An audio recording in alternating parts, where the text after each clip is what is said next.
Hi there, I'm Debbie Levitt from Delta CX, and welcome to Delta CX, transforming businesses by focusing on customer value. This is the 1-hour version aimed at marketing audiences. A little bit about me. I've been doing CX and UX work since 1995. I've been a strategist, designer, trainer, speaker. I spent most of the 2010s in the Bay Area working at a variety of agencies, companies, and startups, including Fortune 100s. I was a serial contractor, often spending 6 months to 2 years at various jobs, lots of freelancing. And clients independently started calling me Mary Poppins, which really fits because I fly in, fix whatever I can, sing a few songs, and fly away to where I'm needed next. I have my own agency now, which of course I call Delta CX, and it's also the name of my new book.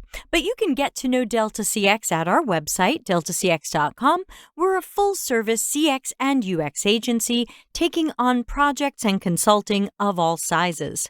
If you'd like to connect with me, you can follow me on Twitter, even though I don't tweet that much, Delta_CX. You can follow me on LinkedIn, where I am very active. Just look for Debbie Levitt. And please subscribe to our YouTube channel here at Delta CX. I usually do at least 2 live streams a week, so there's always lots of fresh, free content coming up in the CX and UX space. Also, you will see this camera icon popping up on slides. Now, this is a little more relevant when I'm talking to a live audience, but it tells you that my slides are done animating, and if you wanted to take a picture, or in this case, a screenshot, now's a great time because nothing else will be added to this slide. So let's jump in with our 1-hour marketing version. In August 2019, the Business Roundtable, an organization of 181 CEOs, including those from Amazon, Walmart, JP Morgan Chase, and Apple, signed a pledge and made it public.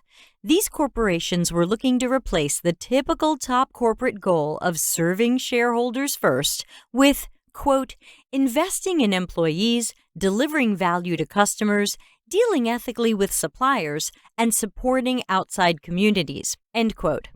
The first commitment bullet point of the statement was about delivering customer value and how companies must meet or exceed customer expectations.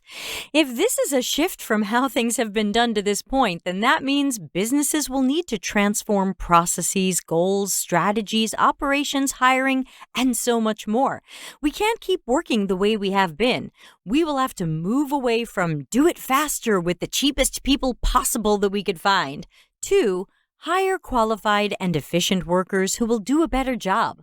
This means that companies will be looking for more, new, and better ways to focus on customers, deeply understand them, and research, design, test, and iterate on the products, services, and experiences that meet or exceed needs and expectations. Delta CX is the model for that transformation. The transformation we're talking about today isn't how to be more agile or lean, though if you follow the model, you'll actually end up more agile and lean. It's about shifting away from faster, faster, faster, and focusing on quality, customer value, and the strategies, processes, and teams that create this quality and raise our standards. Our customers hate settling for less, so why do we keep delivering flawed MVPs, crappy betas, and real final releases that still don't give customers what they need? Quality over speed means we stop giving customers workarounds as solutions. We stop giving people more tooltips, FAQs, or training to put a Band-Aid on how hard our product is to use and learn. And we get way more serious about the problems our products and services need to solve.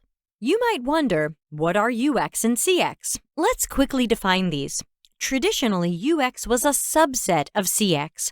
UX, user experience, now means the heavily psychological and scientific process of solving problems and architecting and designing digital interfaces, screens, phones, watches, and other digital products.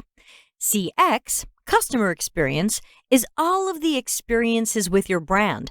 It's an umbrella term that includes UX and other services and experiences, like the perception of the brand and its value, how people physically interact with your brand, such as in a store, how people experience your customer support.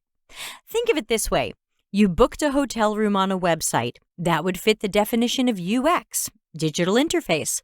You checked into the hotel. That was an in-person experience, so it would be CX. You used the hotel's app while staying at the hotel, so that's UX, a digital interface. Many companies separate these teams. The people working on the websites and apps often have nothing to do with the people working on the hotel rooms, amenities, or experience. But to the customer, this is one continuous experience with the brand. It's an omni-channel, sometimes online, sometimes offline experience. That's why it's important that we start bringing these together. As I like to say, everything that touches your customer or your customer can touch is CX, customer experience. So please note that I'm more heavily using the term CX where you might expect to hear UX. This is a language shift, but also broadens our arena. And let's quickly define PSE because it's a term I made up that I'm going to use throughout the presentation. PSE are everything you sell or offer. It stands for products, services, and experiences. Your PSE might be accounting services, a luxury hotel, sales of musical equipment, or a SaaS for HR.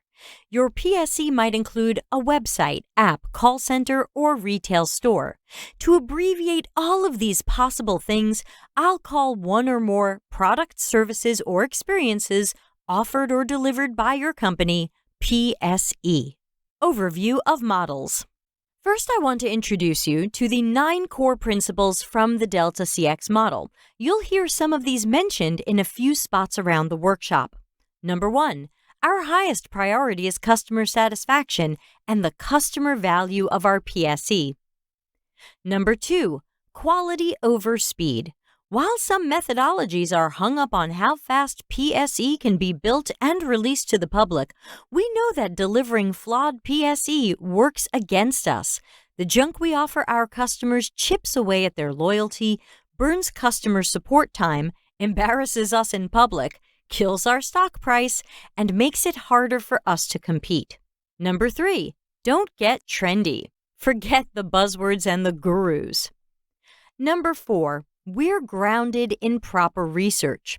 Without solid research conducted without bias, we're guessing at best and committing heinous acts of junk science at worst. The core of Delta CX is to always pursue better, more detailed, and more updated knowledge about our customers and our market. Part of this proper research is strategizing and undertaking how will we measure successes and failures, who's been held accountable when the PSE are flawed, customers are unhappy, or we burn money on internal design workshops that don't lead to amazing PSE. It's time to look at how everything can be measured and judged. Number 5, success relies on action heroes. Your company is better when you hire rock stars, ninjas, and other amazing achievers. You can find, hire, and retain low-ego, low-drama action heroes who shine in their expertise, are uniquely specialized, and can create MacGyver magic, all while contributing positively to the culture. Number 6, collaboration with respect. Collaboration's vital. Working closely with teammates and hearing their ideas are important, but we're against models that suggest that strategy, research, design, or testing is done by committee. There's no other role at your company who's doing their job by committee. Product managers do not hold huge cross-functional team workshops so everybody can sketch out their suggested product roadmaps. DevOps engineers do not hold huge cross-functional team exercises to get everybody to chime in on the CI/CD pipeline. Number 7, play to people's strengths. We're not going to ask non-experts to become experts in something outside their strengths. While we're for anybody looking to expand their knowledge or training, our model doesn't require that people pursue new skills to essentially do other people's jobs. And most unicorns aren't really unicorns anyway. They're typically great at one thing, but typically mediocre or poor at everything else. Number 8, customer touch points. Every interaction a customer has with your company adds to the story they tell themselves and others about your brand. Customers can be unforgiving. We must make sure that every pixel and millimeter presented to shoppers and buyers in the digital and real worlds have been carefully crafted to meet and exceed needs and expectations. And number 9, the cambiata.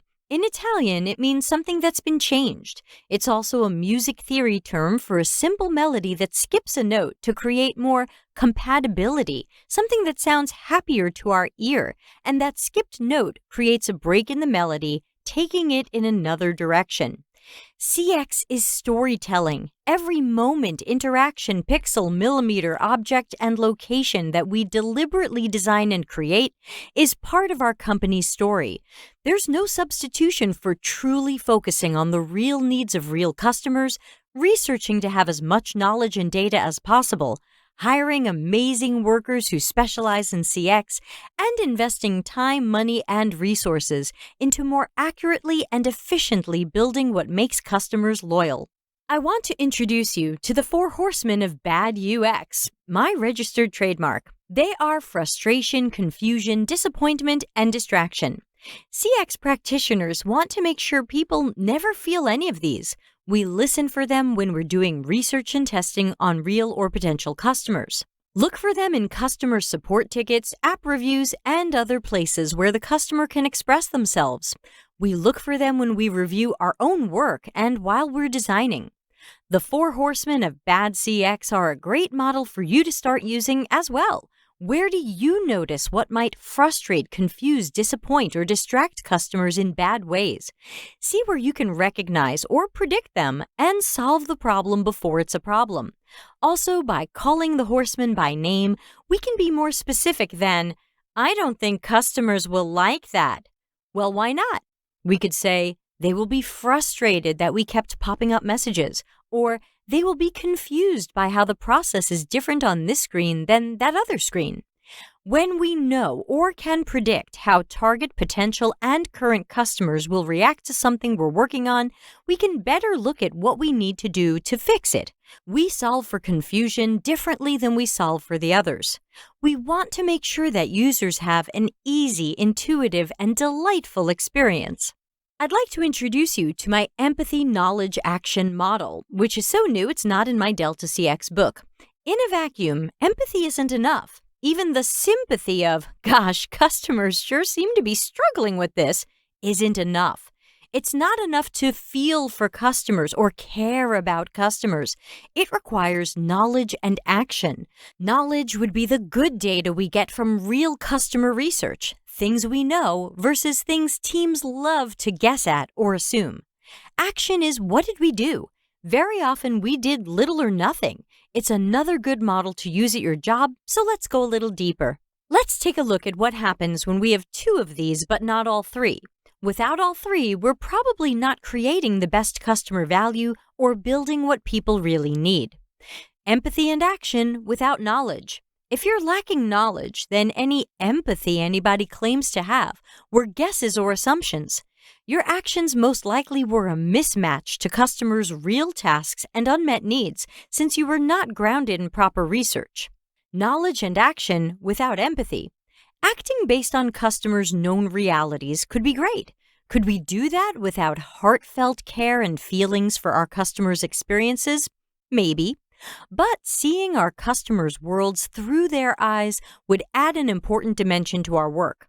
We can tell when companies we're dealing with cared about us and our experiences and when they didn't. It's reflected in so many aspects of the PSE and customer support. Empathy and knowledge without action.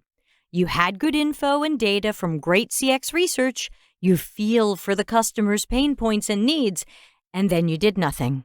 Or something that didn't fix it, or you allowed a flawed product to go to market. You can see how each of these is broken in its own way. Empathy on its own isn't enough. Knowing things about customers isn't enough. And actions without either or both of these 2 is an expensive journey down the wrong path. My bank imagines that since I'm a woman in my 40s, I probably have kids, so they show me lots of back-to-school ads and promotions. I might have a college-age daughter who needs me to send money. When I get ads for products and services for kids, back to school time, and wishes for my very special Mother's Day, I know that segmentation based on age and gender assumptions is lazy and not personalized because I don't have any children on purpose. So this is annoying for me, but possibly upsetting or devastating for anybody who wanted children but ended up childless and not by choice. How could we show that person back to school ads? It's almost cruel. If we truly understood our customers and had empathy for them, we'd never show an advertisement about your children to someone who never had children or tragically lost a child. That's how I know we're not being honest when we throw the word empathy around our workplaces. Even the sympathy can be hollow. If we really saw people's realities through their eyes, perspectives, and beliefs, and felt, or at least cared about what they feel when we hand them this garbage, we'd stop handing them garbage. Whether or not we had empathy, what knowledge do we have, and what action are we taking? I recently saw a checkbox in an account I have somewhere, I forgot where, but it asked if I wanted to receive promotional emails relating to children or not. Thank you for asking. Now, at this point, I normally do a poll asking people about empathy, knowledge, and action. But since we can't do that together here, since you are listening on a video and I'm over here, then we'll just have to look at this together this way. So I asked an audience of over 130 people to vote on where could their company do better with empathy, knowledge, and action. And here's the results. You can see that it's pretty mixed. Some people felt that their businesses were doing well. Some seemed to think it was pretty disastrous. So all in all, it averaged out around the middle. But it reminds us that there's room for improvement in all of these areas, probably wherever we're working. User-centered design done well works well. UCD is a fluid and cyclical process that doesn't require rigidity. CX practitioners can strategically pick and choose which task they're doing based on the project, timeline, budget, and other factors. These choices are part of each project's CX strategy. Since we have a short session together, I'll hit the highlights of the user-centered design process. Research is an important piece of what CX does. This is where we replace guesses and assumptions with knowledge about our potential and current customers. Who are they? What are they trying to do? And what are their unmet needs? What are their habits, motivations, fears, and tasks? There's a lot to learn, and most of our research is observational and interviews. We rarely use surveys or focus groups. Information architecture has to do with hierarchies, structures, and taxonomies. This could be site navigation, it could be how products are categorized in an e-commerce database. We want to make sure customers will easily find products by categories, metadata, and filters. So, information architecture is all about organization, and it also includes process flows. Interaction design is what most people think of when they think of UX.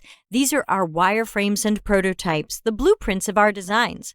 They would show layouts, menus, interactions, paths, choices, and so much more. We need to make sure that our ideas and their executions are fantastic for our target customers. We don't want engineering to build it until we're sure this is what will be built. Testing will bring to light any flaws, which leads us back to iteration and refinement. Think of testing as the QA of UX. We don't skimp on or exclude QA testing for our code. There's no good reason to rush out untested product concepts. Some teams do visual design at the end. Some do it during the interaction design tasks. There are pros and cons to both that I don't have time to go into right now, sorry. But it should be noted that each set of tasks is best informed by tasks that were done before them. For example, information architecture is informed by customer research and content strategy. Interaction design is informed by information architecture. Everything's informed by everything that came before it. While there are times where we can skip around, for many projects, the order of tasks is important. So, marketing audience, let's talk a little bit more about research. Customer research is an important component of what CX does. It's not user-centered design without users. Statistics and quantitative data are great, but there's no substitute for interviewing users, deeply understanding them, observing them where possible, and getting qualitative data. CX wants to know the why and not just the what or how many. Here are some areas where research tends to go wrong when it's not done by a qualified professional. Who were your research participants? Current or potential customers? People who match our personas or segments? Or people around the office, friends and family? We must make sure that we only research and test with people who match our personas. Next, I'll be talking about how the wrong questions can give us bad data that sends us in wrong directions. Not everybody is great at interpreting data. What are the patterns? Which are the outliers or flukes among the answers? Can you tell? This is where specialist and experienced CX researchers really shine. They know how to read between the lines of the answers that customers give. Any one or more of these can steer your company in wrong directions, leading to wrong decisions and/or considering the wrong solutions. Let's look at some bad questions that are normally asked by non-CX staff, sometimes business analysts, product managers, marketing, or others trying to talk to customers. We're thinking about offering Thing. Would you want something like that? You'll nearly always hear yes. Many people like to be polite and not create conflict. Meanwhile, what does Thing look like? How does it work? You're asking people to guess if they like something they've never seen. We have no idea what they're imagining this thing is. Would your friends or colleagues use something like Thing? People are bad at predicting their own behaviors. They're even worse at guessing what others might or might not do. What would you want? People often don't know. They might know the task they're trying to accomplish, but often wouldn't be able to be the architect of our product or service solution. How would you feel if our product had or didn't have a certain aspect? Whoa, too much future speculation, both on a future possible effect a new feature or lack of a current feature might have on someone's tasks and workflows, as well as asking them to guess their future emotions about this. This is how we often end up with marketing research saying, yeah, people love the idea, they're willing to pay for it, their friends would use it, and it would really fit their needs. While CX research says it's not a good fit for their needs, they're unlikely to pay for it or use it, and we can't really speculate about anybody's friends. It's also how we sometimes end up building something that's not quite right for customers, and everybody's shrugging, saying, well, we asked customers what they wanted. When I run my Dev and UX training workshops for non-CX roles, I have the attendees do a short exercise where they create a customer journey map.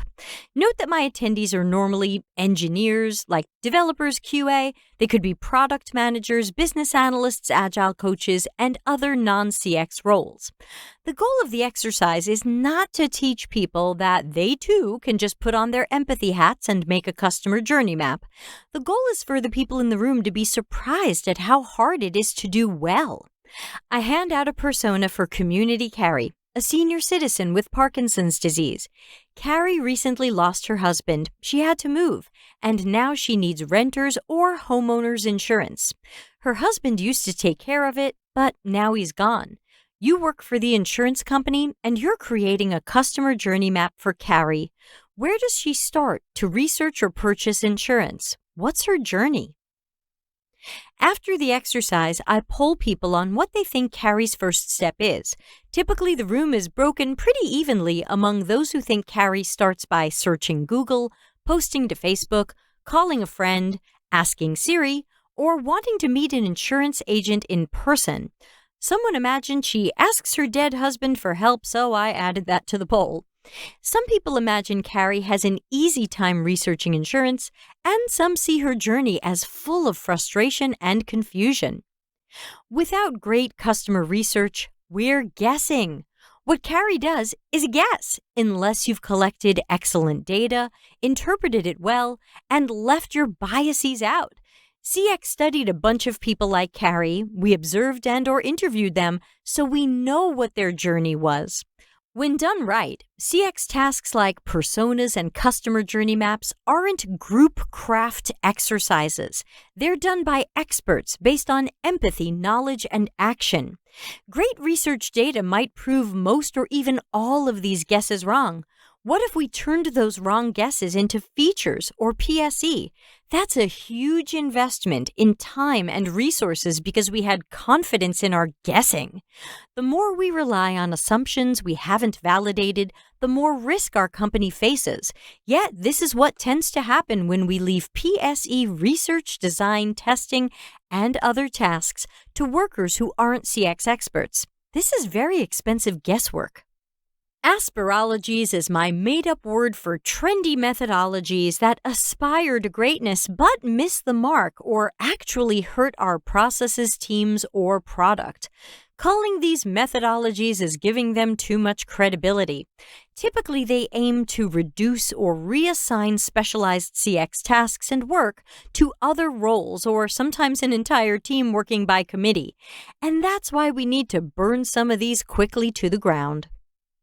Design thinking. What is it? We all have different definitions. I've heard that it's a mindset, framework, process, methodology, and so many more. I've heard it's what UX workers do, and I've heard it's nowhere near what UX workers do. But we can all agree it's a cottage industry that wants to sell us training and certifications. Someone I knew on LinkedIn decided to skip all of the training material for the IBM Enterprise Design Thinking course and go straight to the test.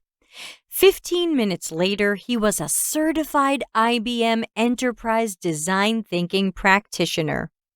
Thinking about the 5 steps of design thinking, I have to ask, and this is for all design thinking training and certificates, not just IBM. Step 1, empathize. Did anybody judge your ability to empathize? If you have low empathy, will you be rejected from getting a design thinking certificate from any trainer or program?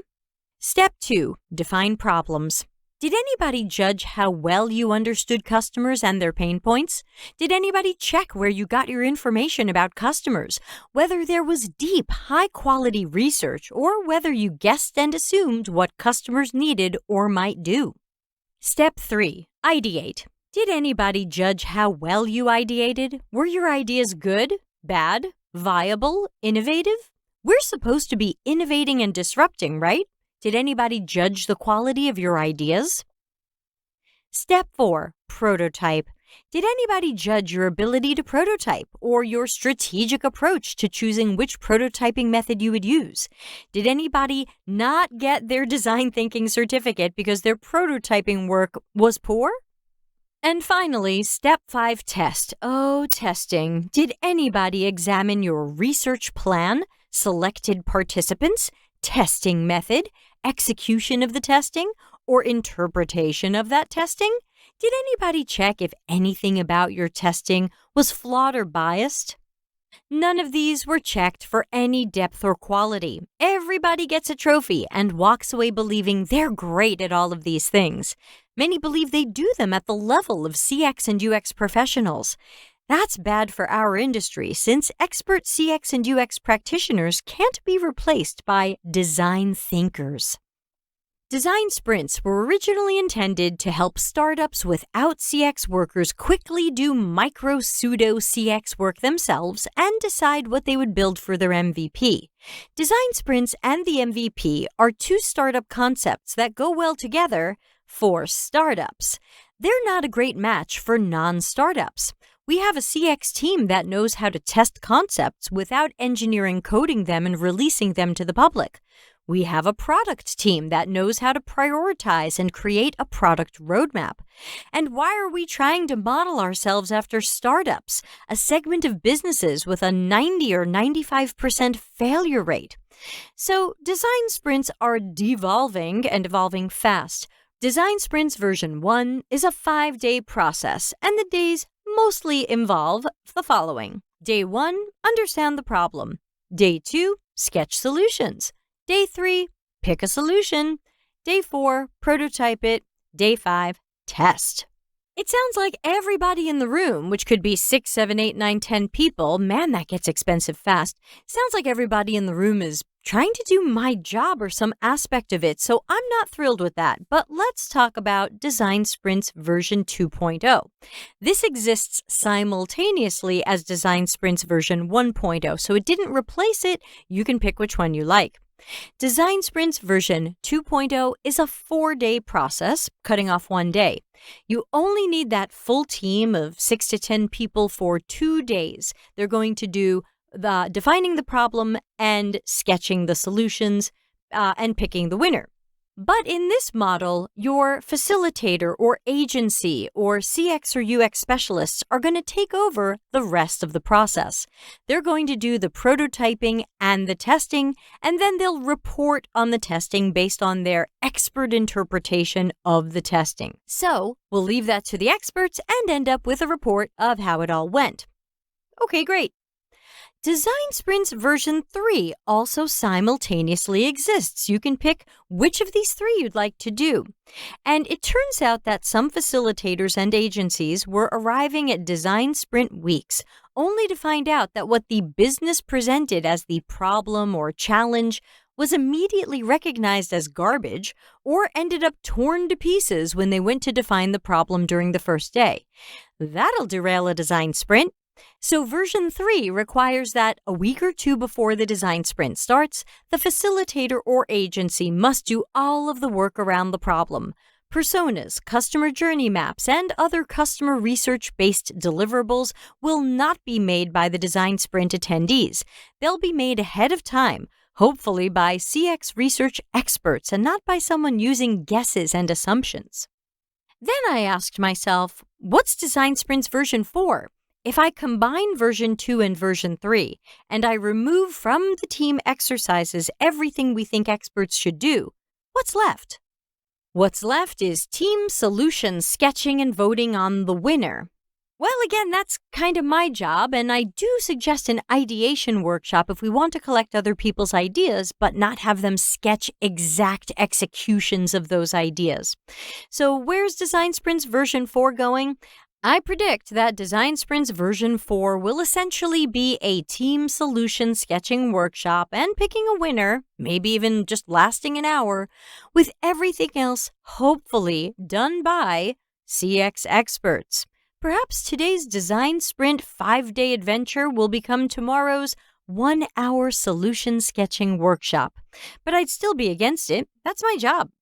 Stakeholders and the business sometimes have low or no empathy for customers, which is why saying customers are having problems doesn't instantly get time and money to fix everything. Our best bet is to tie CX work and its outcomes to ROI and the achievement of business goals. This is something marketing is used to doing, but at some companies is still not done with the CX team. Very often, CX is seen as a staff job that looks like we don't make the company money.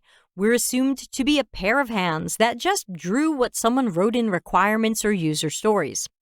If the project is a success, thanks to the BA or product manager that defined what this would be. Thanks to engineering who built it so nicely. Thanks to marketing for coming up with some initiatives and tracking metrics and creating visibility and awareness.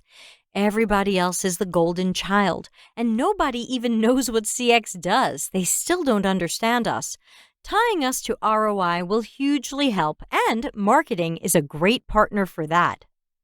We look for traction, adoption, conversion, dollar amounts, frequencies, etc. These are great, and you should track them, but I'd like to see tracking and data science moving in a better and more proactive direction. In July 2019, I tried for over an hour to buy a long weekend cruise. No matter what I tried, at the very last step of the checkout, I got a generic error message that offered no help or solution. I logged into my account from multiple browsers but couldn't buy from any of them. I tried 2 different credit cards, both with plenty of room on them. I couldn't put a courtesy hold on the trip. I couldn't put a down payment on the trip. And I couldn't pay for it in full. I was at a dead end on the cruise company's website, so I didn't buy the cruise. The next morning, I got a cart recovery email reminding me to book now. I still couldn't check out. I can only imagine the stories that marketing and sales told themselves. Customers like Debbie don't have enough money for a cruise. Debbie just changed her mind. Debbie's demographic doesn't always buy cruises on their first visit to the site. We have lots of people abandoning carts. They're just tire kickers and never intended to buy a cruise.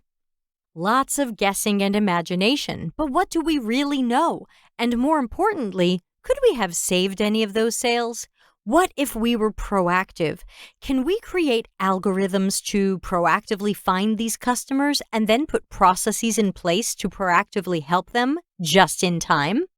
Consider creating what I call behavior triggers. Help people before they become sad metrics and incorrect guesses and assumptions about behavior.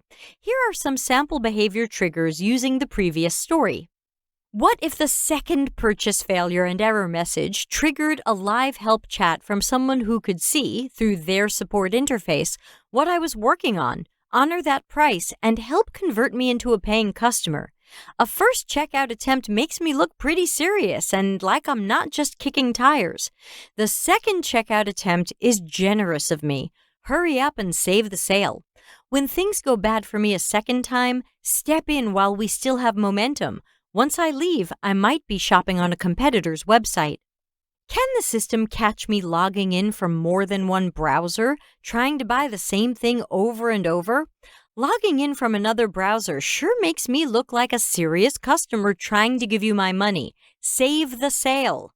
Can the system notice that I'm trying multiple channels? I logged into my account so you know who I am. I tried to buy and couldn't. I called customer support. She accessed my account so you know who I am. Boom. This customer seems way more serious about buying this as she's tried 2 ways to do this. Save this sale.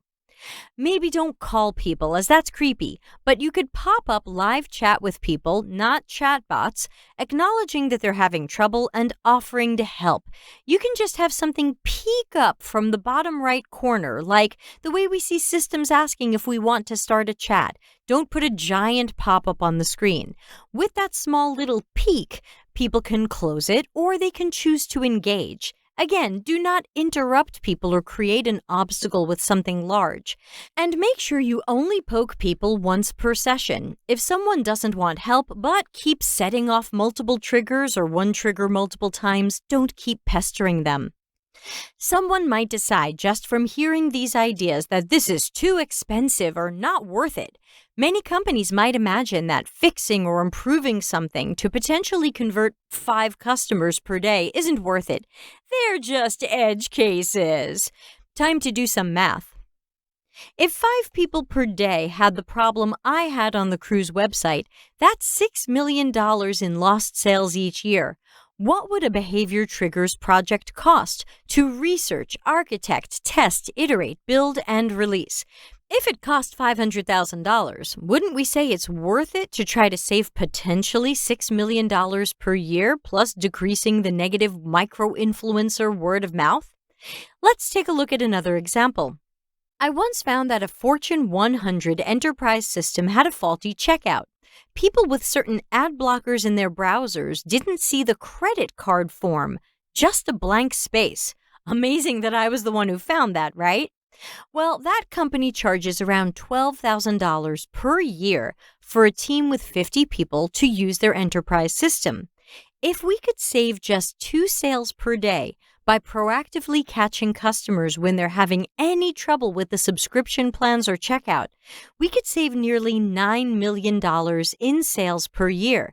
Even if a behavior triggers project had cost this company $2 million, it would still have been worth it to potentially save $9 million in sales. And both companies may have lost even more if frustrated non-buyers tell friends or post online about their purchasing struggles. Everyone is a micro-influencer now. What about future sales lost? Someone who loved a cruise with that company might sign up for another cruise. Not going to happen now. Maybe the enterprise customers renew for another year or buy more seats for additional team members. You lost out on that. What at first seems like small losses and edge cases really ripple out to sales worth saving and customers we could win. The last time I did this program live, I asked the audience to fill out this poll saying what are some possible behavior triggers that might work at their current job or a previous job. And of course, don't say anything that would be confidential. Now, some of these aren't fantastic. For example, we learned on a previous slide that we don't want to ask customers, what do you want or expect? But there were some good ones here. For example, 404 pages. If someone hits a 404 page, could that be an opportunity to peek up a little chat and see if we could help people find what they were looking for? Someone else suggested an aborted registration for an event. So maybe someone started to register for the event and didn't finish, or seems to pause during it. It might be easier to find someone who's maybe stuck in the middle of registering, because once they abort or abandon, it might be hard to find that person unless we have their email, but then we're sending them an email. A little bit different than your typical behavior trigger where I'm suggesting something really in the moment to pop up while they're in the process of doing something. So perhaps in this case, maybe someone starts filling out the event registration and pauses and stops in the middle but hasn't left the page yet.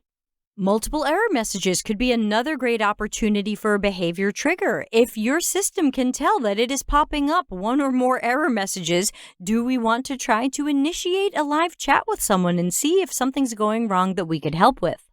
Here are a few more from the same session. And again, not all of them are fantastic ideas, and not all of them would make great behavior triggers. For example, understanding why people don't submit an application to our organization.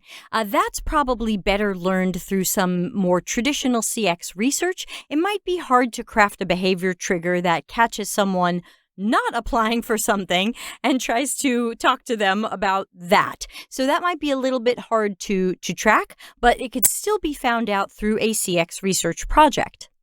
The registration steps are too long one kind of reminds me of the last screen, where if somebody starts filling out a form and they seem to pause, that could be an opportunity to see if they need help. But again, if we really thought about this from the CX perspective, if we have a guess that our registration is too long, it probably is. So spin up a CX project to shorten registration and make sure we are only taking the fields we absolutely need.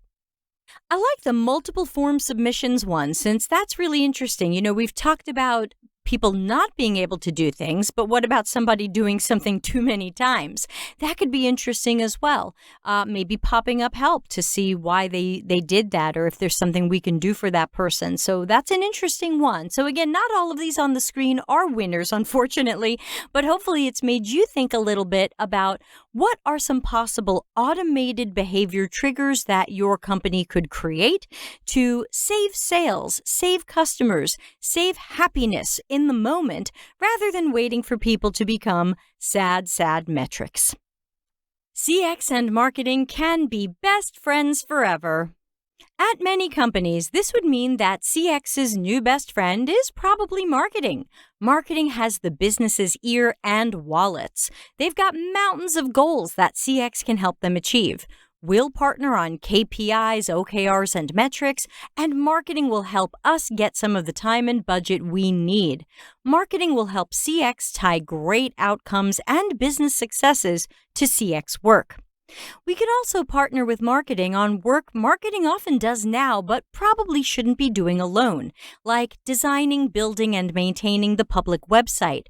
We can also test copy, emails, and other marketing things so that the public sees the ones that are more likely to meet or exceed goals. Even if they want to A/B test, let's make B a better variant that's been vetted. We're going to make marketing look good, and they're going to make us look good.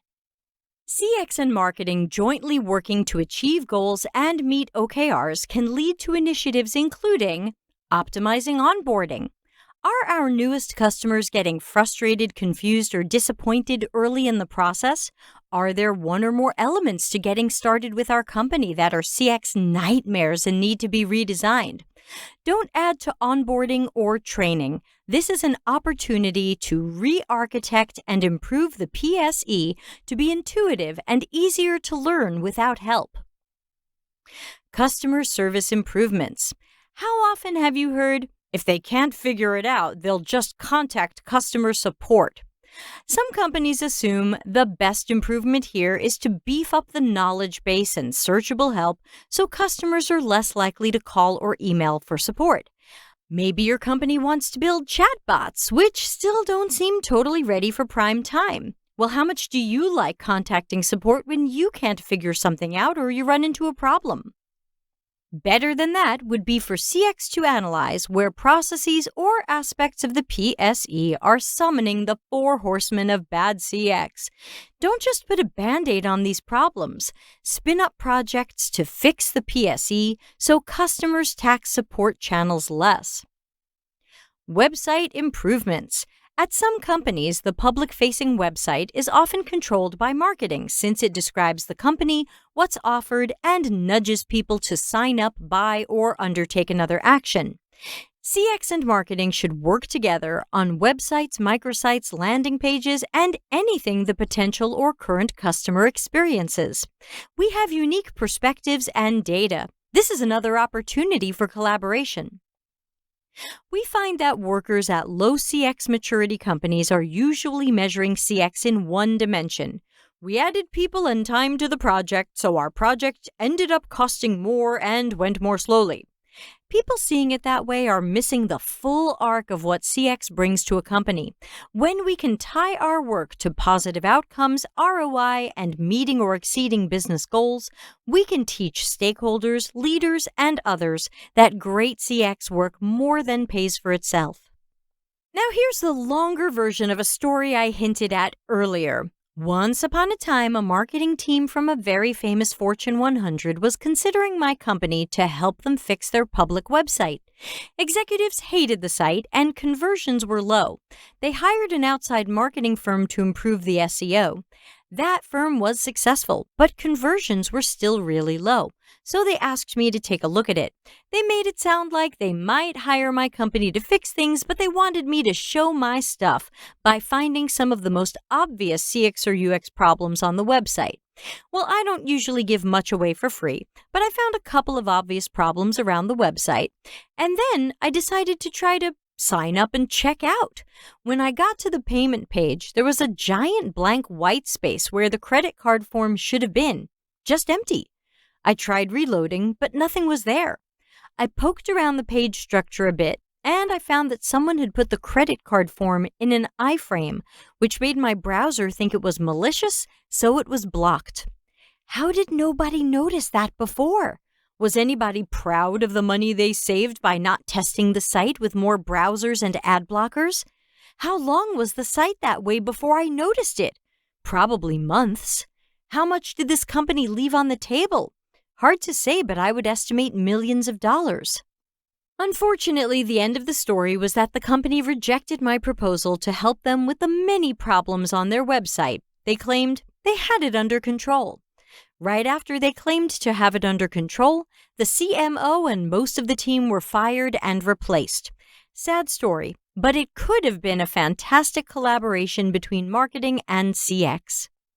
Great CX work supports and augments marketing metrics, but partnering with marketing on those metrics can also help CX gain some badly needed understanding, respect, and budget.